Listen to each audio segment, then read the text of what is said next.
Ons is by mekaar in die naam van die almagtige Heer, wat hemel en aarde gemaak het. Die woord sê, hy is nie hier nie, hy het uit die dood uit opgestaan. Genade, vrede en liefde vir julle, van God ons Vader, van Jesus Christus ons Heer en van die Heilige Gees. Amen. Die gemeente sing Gesang 409 in die liedboek, strofe 1 en 2, dis ou Gesang 147, ook strofe 1 en 2. Ons hoor die Paasfeesklokke, al lui van vroegdag af, ons jubel oor die wêreld, die Here is uit die graf, hy Christus die oorwinnaar is uit die donker uit, die Heer die sleuteldraer sal ook my graf ontsluit. Gesang 409 in die liedboek, strofe 1 en 2, dis ou Gesang 147, ook strofe 1 en 2.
Gesang 422 in die liedboek, strofe 1, dis ou Gesang 146, ook strofe 1.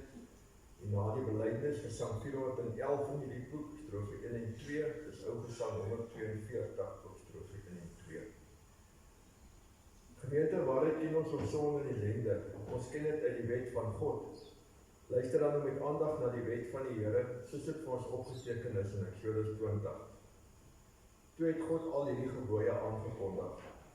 Ek is die Here jou God, wat jou uit Egipte, uit die plek van slawerny bevry het. Jy mag naas my geen ander gode hê nie. Jy mag nie vir jou beeld of enige afbeelding maak, wat in die hemel daarbo, of op die aarde hieronder, of in die water onder die aarde is nie. Jy mag hulle nie vereer of dien, want ek, die Here jou God, eis onverdeelde trou aan my. Ek reken kinders die sondes van hulle vaders toe, selfs tot in die 3de en 4de geslag van die wat my haat. Maar ek betoon my liefde tot aan die 1000ste geslag van die wat my liefhet en my gebooie gehoorsaam. Jy mag die naam van die Here jou God nie misbruik nie, want die Here sal die een wat sy naam misbruik, nie ongestraf laat bly nie. Sorg dat jy Sabbatdag heilig hou. 6 dae moet jy werk en alles doen wat jy moet. Maar die 7de dag is die Sabbat van die Here jou God. Dan mag jy geen werk doen nie. Nie jy of jou seun of jou dogter, of die man of vrou wat vir jou werk, of enige dier van jou, of die vreemdeling by jou nie. Die Here het in 6 dae die hemel en alles daarin gemaak, die aarde en alles daarop, die see en alles daarin. Op die 7de dag het hy gerus, en daarom het die Here dit as gereelde rustdag ingestel en dit geheilig. Eer jou vader en jou moeder, dan sy land bly woon in die land wat die Here jou God vir jou gee. Jy mag nie moord pleeg nie, jy mag nie egbreek pleeg nie, jy mag nie steel nie, jy mag nie vals getuienis teen 'n ander gee nie, jy mag niemand anders sy huis begeer nie, jy mag nie sy vrou begeer nie, ook nie nie 'n slaaf of slavin, 'n bees of 'n donkie, of enigiets anders wat aan hom behoort nie. Aangesien ons nou weer opnuut ons sonde en ellende uit die wet erken het, laat ons skuld bely met die sin van Gesang 422 strofe 1 in die Liedboek, dis Ou Gesang 146 strofe 1.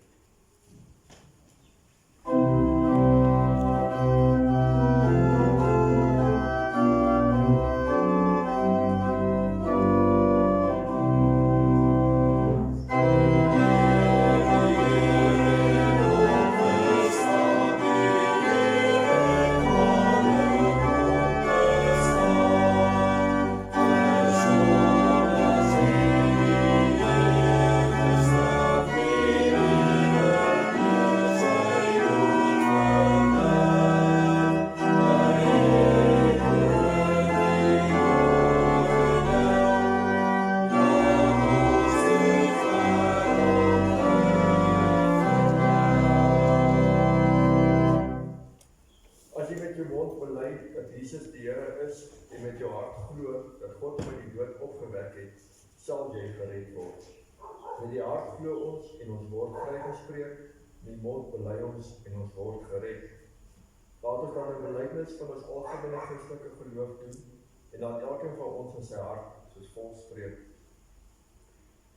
Ek glo in God, die Vader, die Almagtige, die Skepper van die hemel en die aarde, en in Jesus Christus, sy eniggebore Seun, ons Here, wat ontvang is van die Heilige Gees, gebore is uit die maagd Maria, wat gelei het onder Pontius Pilatus, gekruisig is, gesterf het en begrawe is, en neergedaal het na die hel, wat op die derde dag weer opgestaan het uit die dode, wat opgevaar het na die hemel, en sit aan die regterhand van God, die Almagtige Vader, vanwaar hy sal kom om te oordeel, die wat nog lewe en die wat reeds gesterf het.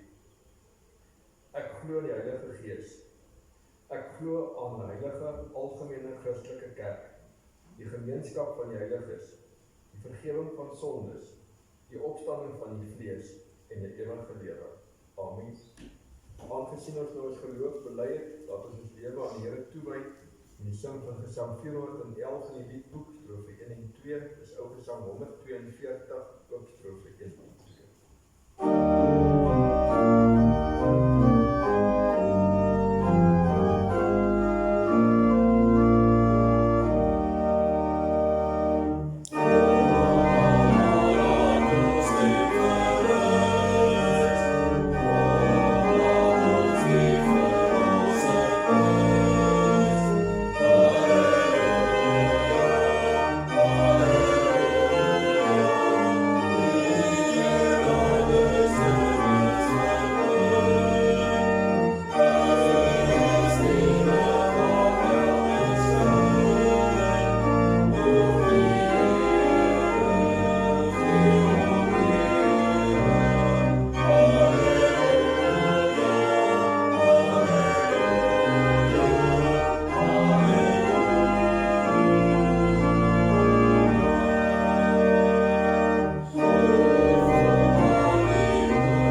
Matteus 28 en dan Galasiërs 5.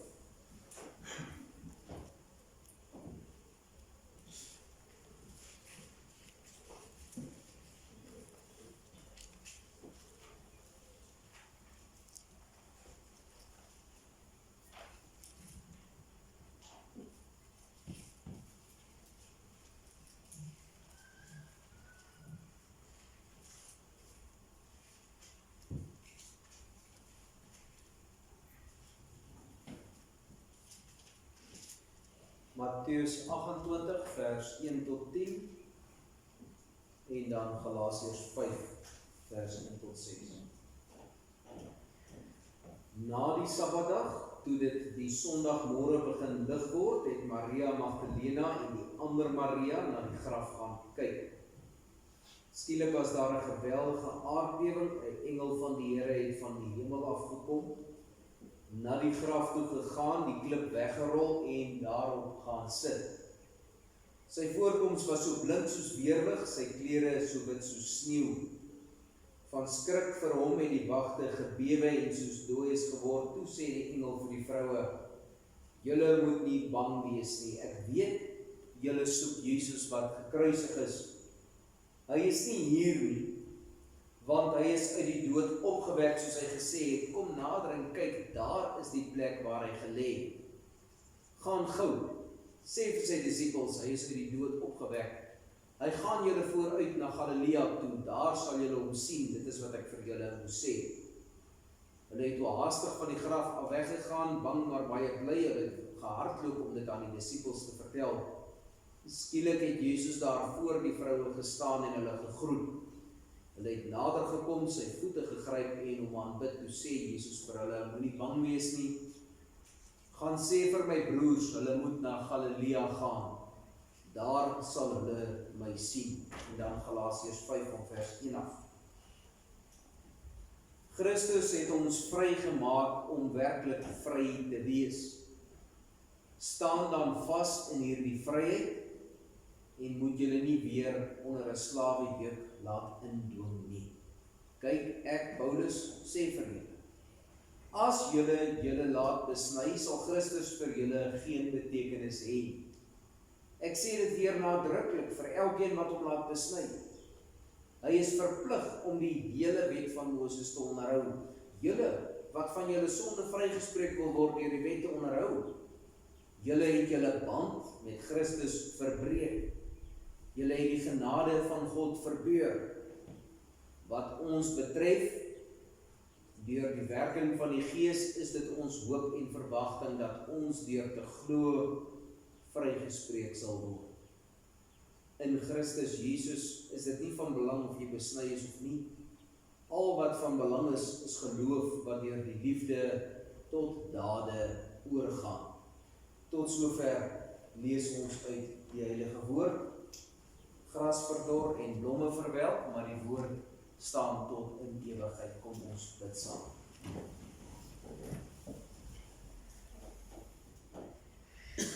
Ons almagtige hemelse Vader, hoe pragtig is dit dat U ons aanraak. U gee die geloof, U gee die Heilige Gees, U gee die woord, en dan kan ons daarop antwoord. Alles wat mooi en goed is in ons lewe, selfs dit is genade, wanneer ons gehoorsaamheid reg kry, Heer. Ons eie siele kan so hardkoppig wees. Ons eie siele kan so weerbarstig wees en elke keer weer terugvlug na dit wat boos en lelik is.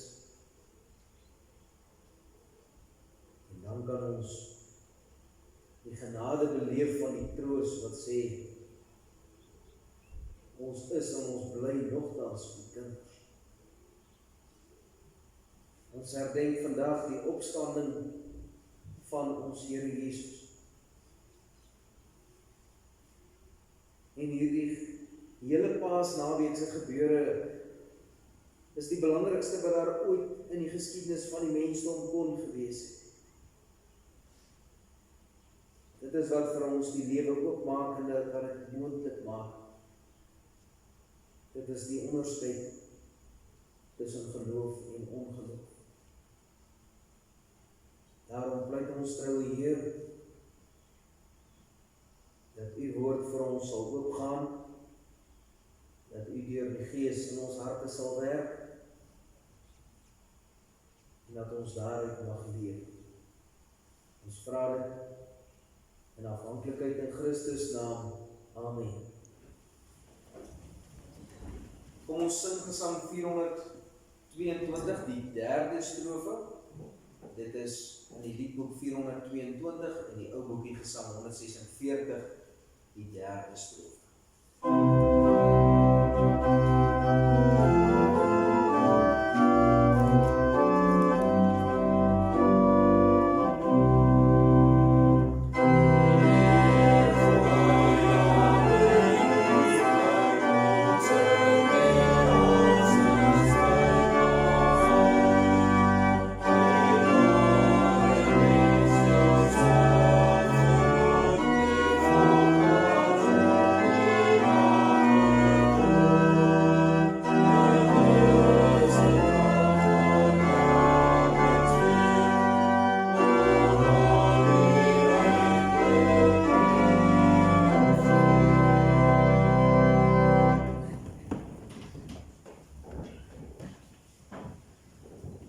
Ons kyk vandag na die vryheid wat die Here Jesus vir ons behaal het. Ons as mense op die aarde, ons bestaan uit liggaam en siel en gees. Ons liggaam is dit waarbinne ons elke dag leef. Ons spiere, ons skelet, ons hele menswees, alles wat tasbaar is, dit is ons liggaam. Ons siel is daardie deel wat ewig leef, wat of ewig agterna by God leef, of ewig in die godsverlatenheid leef. En ons gees is ons bewussyn. Dit is die ding dat ons bewus kan wees, dat ons kan dink, ons verstaan wat rondom ons in die wêreld gebeur. Liggaam en siel en gees. En die hartplek met menswees is dat ons hele menswees met die sondeval verander het. Maar ons ken dit nie anders nie, ons verstaan dit nie anders nie. Ons ken nie meer as dit nie, want dit is al wat ons het, ons word so gebore en ons gaan so dood. So ons ken nie behoorlik die verskil nie, tensy mens bewus gemaak word daarvan. Dat ons agterkom, maar daar is iets anders ook. En dan kan ons begin om te verstaan wat die kruis en die opstanding van Christus beteken.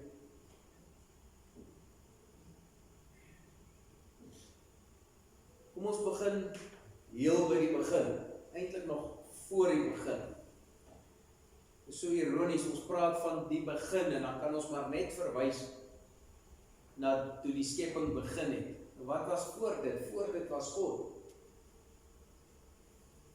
Wie is hy?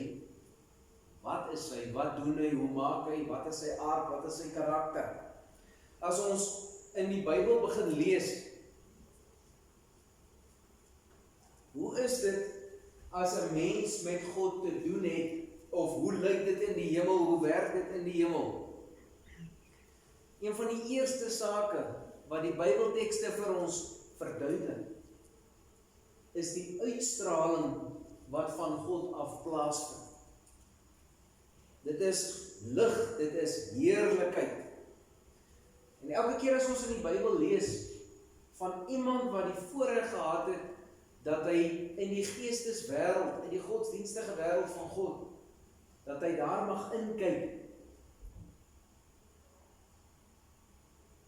dan word die mens flou, hy val om en hy bly lê. Dit is so duidelik, as 'n mens met God te doen kry in sy gestalte, in sy manier. Dis hy. Daar's net niks anders wat naby dit kan kom. Die naaste wat ons op aarde dalk iets daarvan kan verstaan, is as ons op 'n helder dag buite kan staan. Dan brand die son ons vel. Maar dis ook al wat gebeur. Hy brand nie verder as jou vel nie, dis daar waar die son vasbrand. Die oomblik as 'n mens met God te doen kry, dit is as hy in 'n visioen homself openbaar. as hy met 'n profeet gepraat het, of as hy iemand laat sien het in die hemel, dan was dit die helderheid wat van hom af uitstraal, is nie iets wat soos die sonstraal hier teen ons vasbrand. Dit is iets wat deur ons hele menswees gaan. Dit gaan deur ons gedagtes. Dit gaan deur ons siel.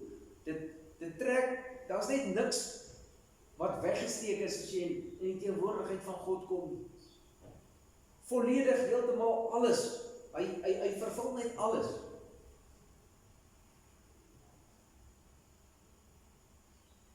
Die volgende ding wat 'n mens beleef, as die mense daar in die teenwoordigheid van God kom, is sy mag. Hy kan letterlik enigiets doen. Ons moet hier raap en skraap op die aarde, moet 'n banklening gaan maak as jy 'n huis wil bou, dan moet jy bakstene gaan koop, dan moet jy die spul in mekaar sit. God is nie op daardie vlak nie. Hy hoef net te dink. Soos wat ons 'n gedagte dink en dan het ons 'n gedagtetjie. As God dink, dan is dit reeds daar, dan is dit klaar gevorm. Nou is dit op 'n geestelike vlak al so werk, dat God net hoef te dink en alles is klaar daar. Wat kan hy nou nog meer reg kry, as hy hier op die aarde dink aan sake? En dan is daar die ding van God se kennis. Ons praat van sy alomteenwoordigheid.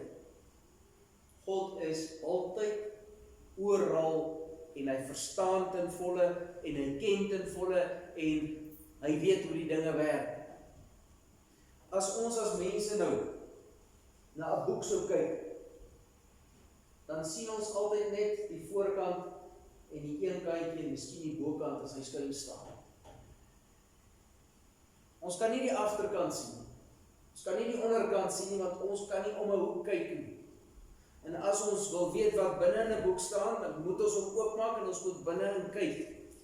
Dis 'n stuk papier, die papier werk so, daai stukkie ink beteken dit, die noot werk so, of die woord beteken dit. Ons kan net hier teen die eerste kant vaskyk. God is alomteenwoordig. Dit beteken, hy verstaan die binnekant, die bokant, die onderkant, hy verstaan die inhoud, niks is op enige manier vir God weggesteek. Reg rondom verstaan hy altyd alles. Ons kan met 'n teleskoop tot daar by die naaste sterretjie kyk. God weet hoe dit daar werk. Hy weet hoekom dit so werk. En dan praat ons nog steeds net van die dinge binne die skepping en God staan nog buite die skepping. Dit is hoe groot sy kennis en sy vermoëns gaan. God is ewig. Ons kan nie ewigheid mooi verstaan, want ons dink net in terme van tyd. Die naaste wat ons daaraan kan kom met ons menslike verstand, is as ons besef, ons leef, gister was Saterdag, môre is Maandag. In die hemel is daar nie 'n môre en 'n gister nie. In die hemel is daar altyd net nou. En dit stop nie. Dit gaan aan en aan en aan en aan en aan en aan en nog. En ons kan dit nie eens begin beskryf. So God is ewig. En dan vir ons menslike bestaan, die toestand wat in die hemel heers, daar is liefde en daar is vrede.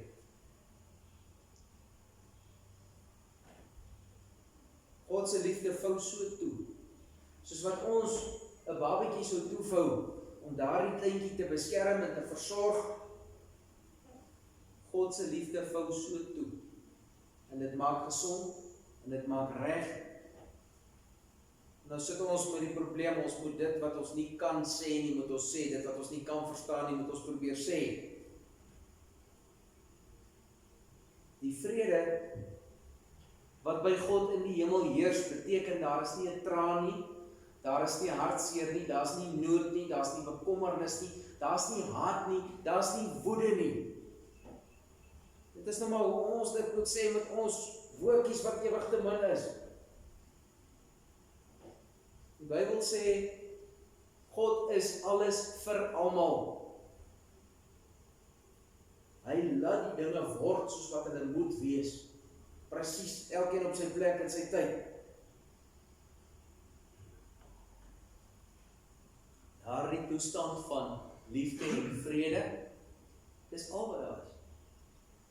En dis so vol en dis so mooi dat dit heeltemal genoeg is. Nou is die belangrike ding. Dit is waar die Here Jesus was voordat hy mens geword het op die aarde. Dis waar hy vandaan kom, uit daardie heerlike toestand uit. Dit moet ons begryp. As ons dan nou kyk na dit wat op die aarde gebeur het, en ons kyk na Adam en Eva se bestaan voor die sondeval. Op een of ander manier het Adam en Eva kontak gehad na daardie toestand van God toe. Ons weet nie presies hoe dit werk nie. Wat ons wel weet is, die Bybel sê vir ons Genesis 4 vers 26. Enos, Adam, sy kleinkinders, hulle het begin bid. Nou as hulle eers begin bid het, dan beteken dit dat Adam en Eva en Set se geslag het nie nodig gehad om te bid nie. Daar was iets wat hulle nog kontak gehad het na daardie heerlike toestand van God toe, en dit het mettertyd het dit al minder en al minder geraak, tot waar ons vandag leef. Dink net hoe mooi moes dit gewees het. Is nie nodig om te bid nie, want jy weet van self. En dan moet ons die volgende tree gee van hoe ernstig was die sondeval wat alles so verander het. Liggaam, siel, gees van die mens wat so ver geval het. Ons weet nie eens hoe ver ons geval het nie, maar ons het behoorlik hard geval. En ons moet die vraag vra, hoe gaan ons daardie skuld betaal? Ons liggame, aanvanklik, is nou na die sondeval, toe die mense 600 en 700 jaar oud geword. Die Bybel sê nou 70, 80 jaar. Dis wat met ons liggame gebeur het. Ons siel, daardie stukkie wat ewig leef, hy is so bang hy kan iets oorkom. Dis hoekom ons is wat ons is. Hy het bang geword. Ons gees is heeltyd net bekommerd, ons gedagtewêreld is net heeltyd bekommerd oor, hoe kan ek self bietjie belangrik wees? Dit is wat met die mens na die sondeval gebeur het.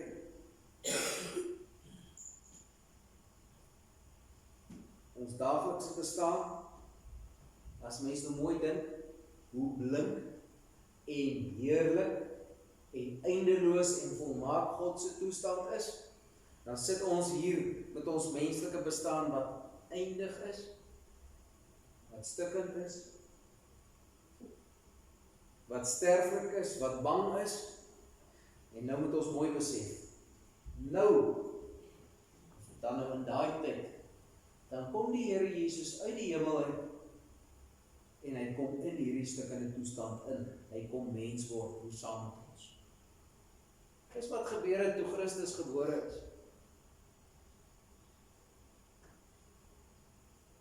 Hy moes dit so doen, want daar is niemand anders gewees wat kan kom red nie.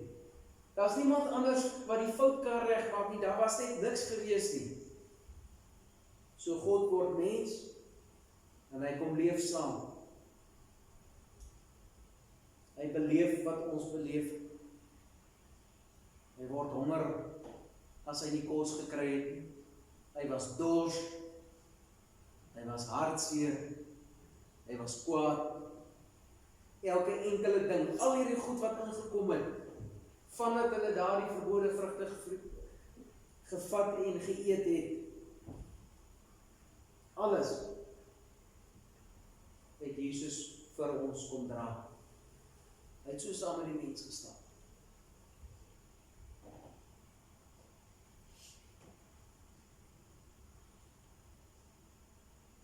die doel daarvan was, dat dit wat met die mens gebeur het, dat daai val wat plaasgevind het, en hierdie toestand wat ons nou ken, dat dit nie daarby gaan stop. Want ons mos nou uit die weg van die hemelse toestand af, in hierdie aardse toestand in. Nou wat gaan nou verder gaan as hierdie aardse toestand stop? Waar moet daai siel heen? So hy dit weer kom moontlik maak, dat ons kan teruggaan na die toestand toe wat dit aanvanklik moes gewees het. Prediker 12 vers 7 sê dit presies, dat die siel kan teruggaan, of die lewensasem kan teruggaan na God toe waar dit vandaan kom.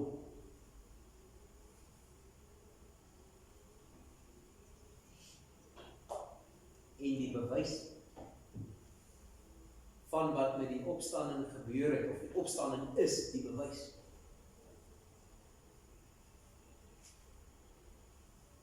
Toe die vrouens by die graf aankom, is die graf leeg. Nou aanvanklik is die eerste gedagte, een van hulle het gevra, waar het julle sy liggaam heen gevat? En as hy dan aan hulle begin verskyn, dan kom hulle agter, maar nou werk die ding heeltemal anders. Nou is dit duidelik dat Jesus nie meer met hierdie, hy is losgemaak van hierdie aardse tasbare liggaam.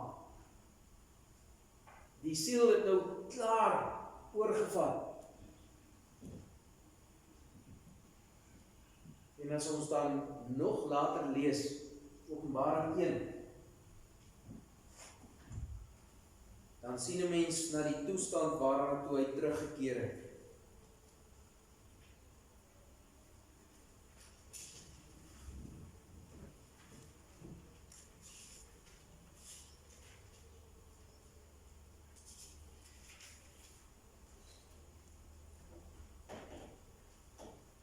Ek het omgedraai om te sien wie dit is wat met my praat, en toe ek omgedraai het, het ek 7 goue staanlampe gesien, en tussen die lampe iemand soos die seun van die mens.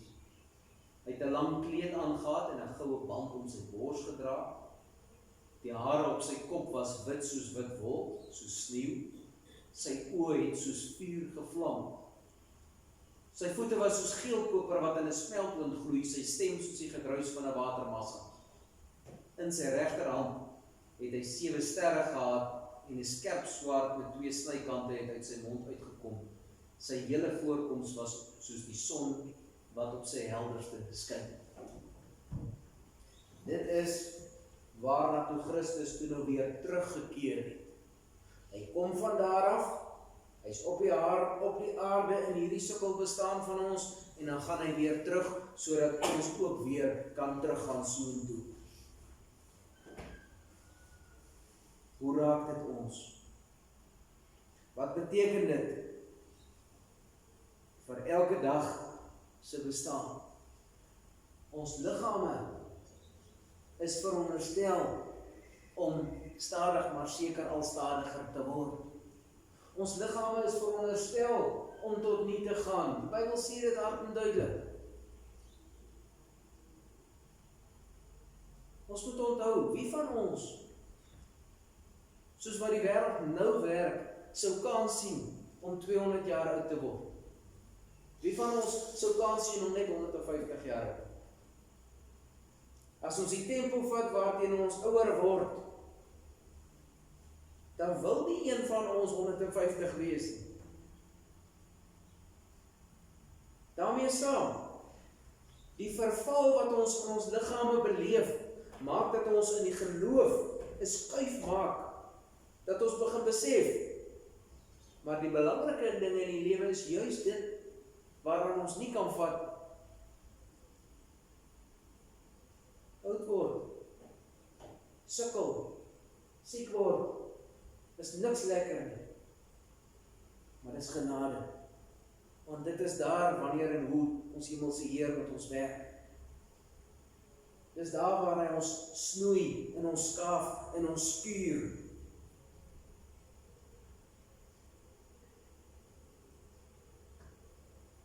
Dis wat met die liggaam gebeur, dit sluit aan by dit wat met die siel moet gebeur. Dat die siel op 'n punt moet kom waar hy besef, maar jy moet oorgee. Die siel wil heeltyd hê. Die siel wil 'n bietjie belangrik wees. Nou kom ons op 'n punt wat ons begin besef, maar dis so nutteloos.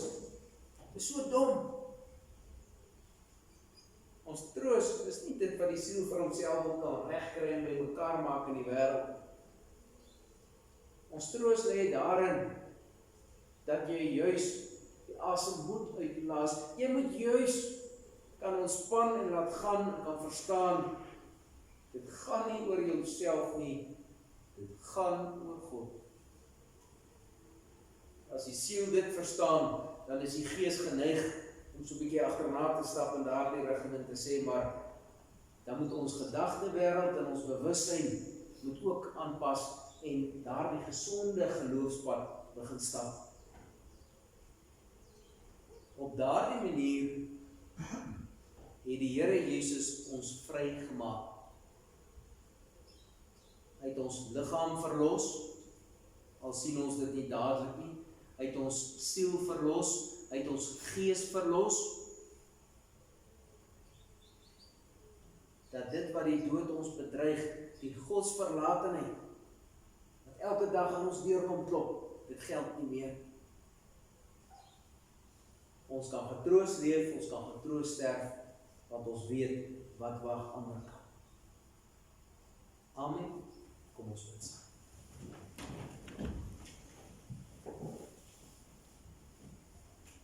Ons heilige Hemelse Vader, met ons gemoed en ons gedagtes, buig ons baie nederig voor U.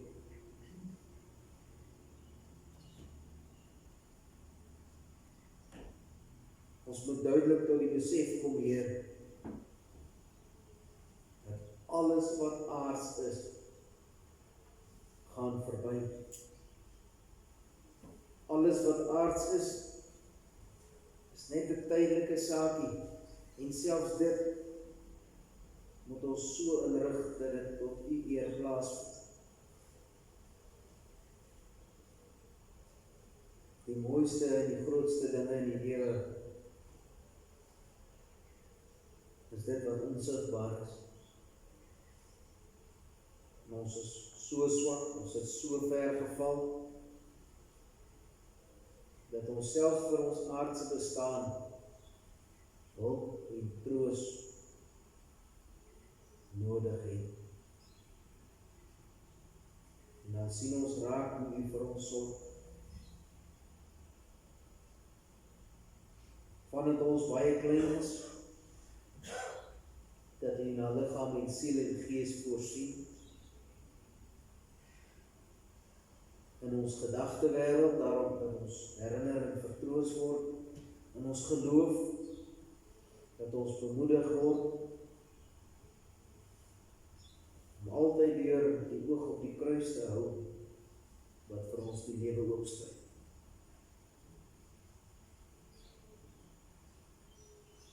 Ons pleit by U, dat ons nooit hierdie heilige waarhede sal vergeet. Ons pleit by U, Heer, dat in alles U eer, U goeie naam, U wil, U koninkryk vir ons voorop sal staan. En ons dank U dat ons vir elke sekonde van ons aardse bestaan met U mag reken. Ons pleit dat U ons lewens sal oorneem, dat U ons sal nader trek waar ons afdwaal, dat U so vir ons sal sorg,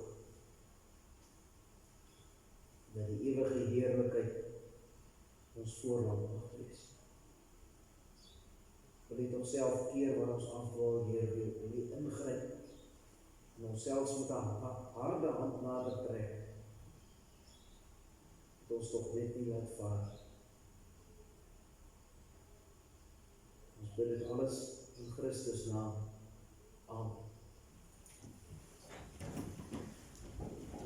Psalm 405 in die liedboek Ou Gesang 137.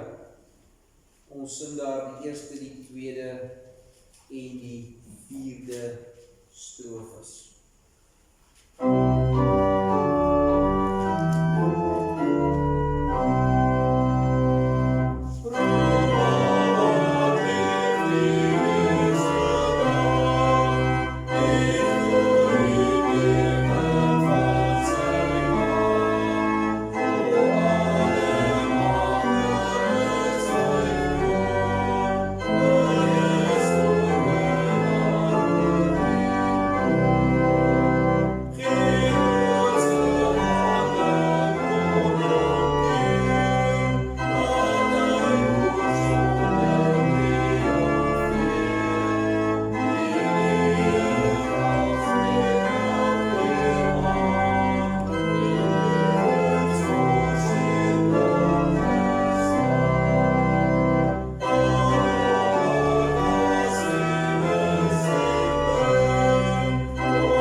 Ontvang die seën van die Here en gaan in vrede. Die Here sal julle seën en beskerm.